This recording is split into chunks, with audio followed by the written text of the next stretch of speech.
everybody, and I'm very pleased to be here. I already forgot how you say hello, but I wrote it down. Labas. I will. When Agne asked me, I need a title very early, so I said, yeah, from inside out maybe could be something, and this is the way we try to make books, like probably everybody makes books.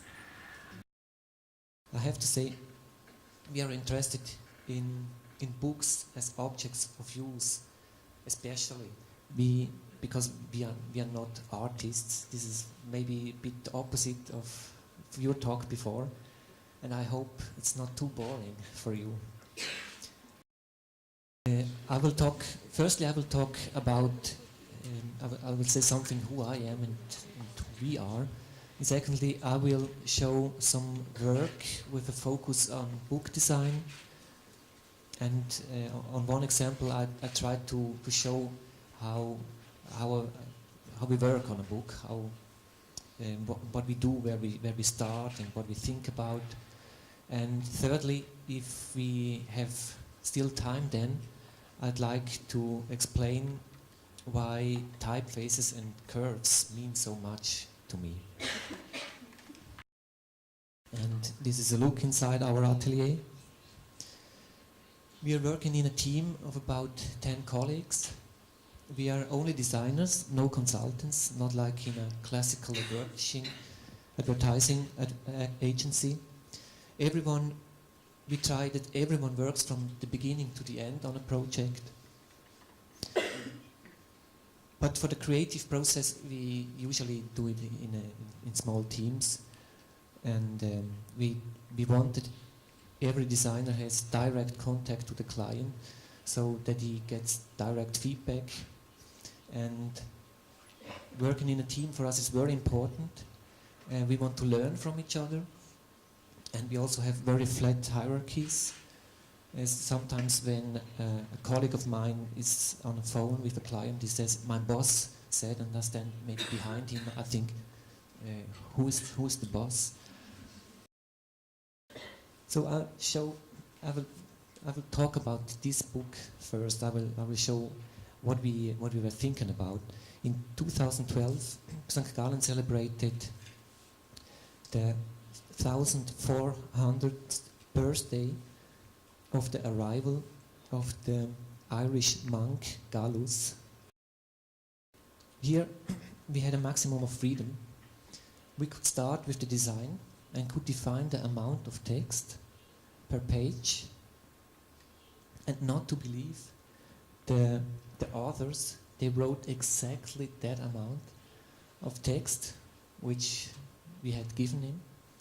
Very often it is the opposite.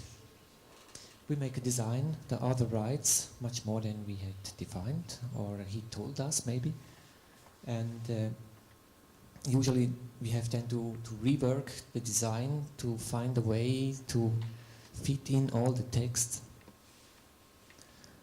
Then we planned like a dramaturgy or a rhythm of the double pages, where we saw title, then the content table, preface, these big titles. Then we had smaller sizes, paper in a smaller size, and we had planned to have big images and so on. A publisher wants the cover have as a first thing, and usually for us it's difficult because we really try to be inspired from the content, and if you work on the content for a certain time, it becomes, by the time it becomes clear how the cover has to look like. And if you have to do the cover first before we have done the layout of the content, I think it's more difficult than what you said, Renate, to connect it together. If you can do it, if you can do both, of course it's easier. But I'm a bit afraid that when we make the cover first and do the content the layout for the content later on, that we maybe, certainly we know then much more, and maybe we think, we could have done the cover better afterwards. So this title page, we combined it with this smaller size of paper, with this object. Also. Now I will show a classical book design, or yes. We were asked by the monastery library, Stiftsbibliothek, monastery library in St. Gallen, to make a design for a festive book series. They called it Monasterium Sancti Galli. This book series was planned to publish academic texts, and the books should be representative. And we were inspired by the imagination how the monks looked like. I imagined, for example, that they were wearing brown skirts. I still think this typeface is appropriate for this design. I still like it, but I have to admit, for academic texts, it's totally rubbish. This was a fault, this was a mistake we did. Because in academic texts, they want to distinguish, they want to highlight some words. And for example, look at such small words with only 3 letters, sometimes only 2 letters. It's hard to recognize that they should be marked. They contain many footnotes. We try to take advantage of this and break the classical book grid. And texts in the classical book grid made the columns. We made the columns of the footnotes wider.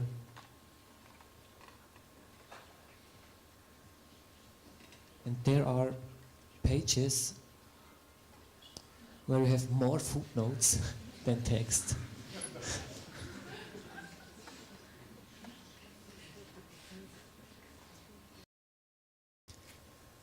The next book is it's not an art book, but it's a book about an artist. The name of the artist is Otto Heigold, and the publisher is Fixer. This book contains a collection of 582 hand-cut stamps, cut in plywood, in a very cheap wood, which you can buy in a supermarket. Here we didn't have to design very much. We had to choose the format, to make the choice of the material used. So on the cover we used, we made a half linen cover. We have this black linen here, and here simple grey cardboard.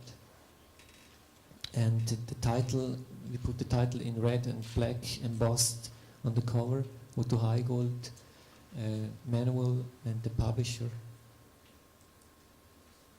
And on the back, the ISBN. We wanted to have it very simple, and we wanted to have also a bit the roughness which the woodcuts have inside of it.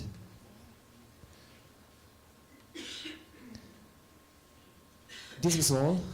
The rest was only to combine the illustrations, to put them on a page, and actually we only didn't have to destroy anything. Everything was there already.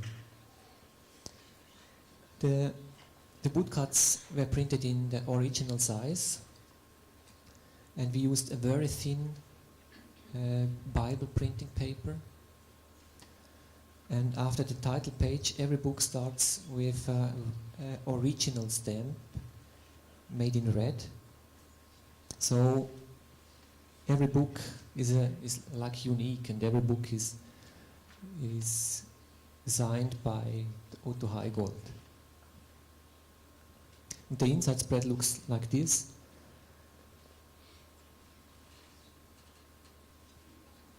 Then came the discussion, should we have a page number? And the artist Otto Heigold thought yes, we should have, but it should not concur with the woodcut.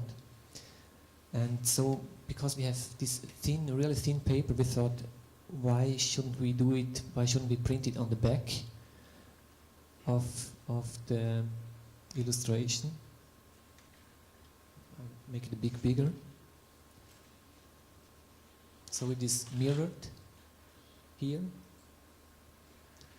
And like the idea of the stamps, in a certain way they are mirrored, they are the other way around, and if you print them, they look different.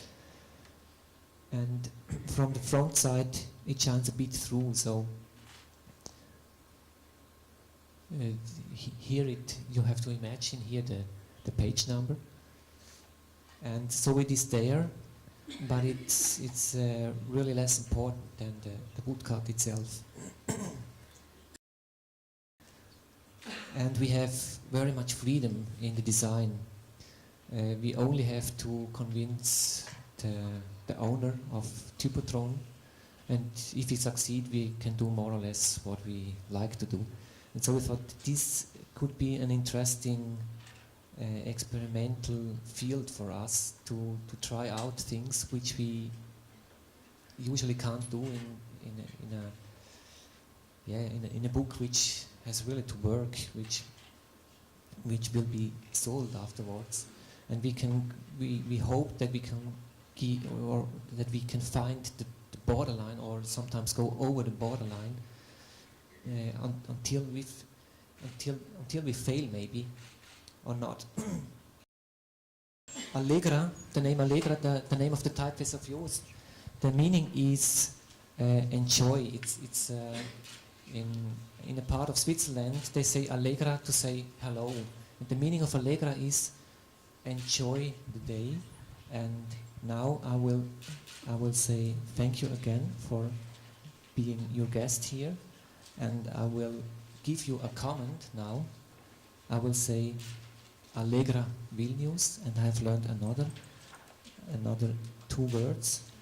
Ačiū for being here, and Iki.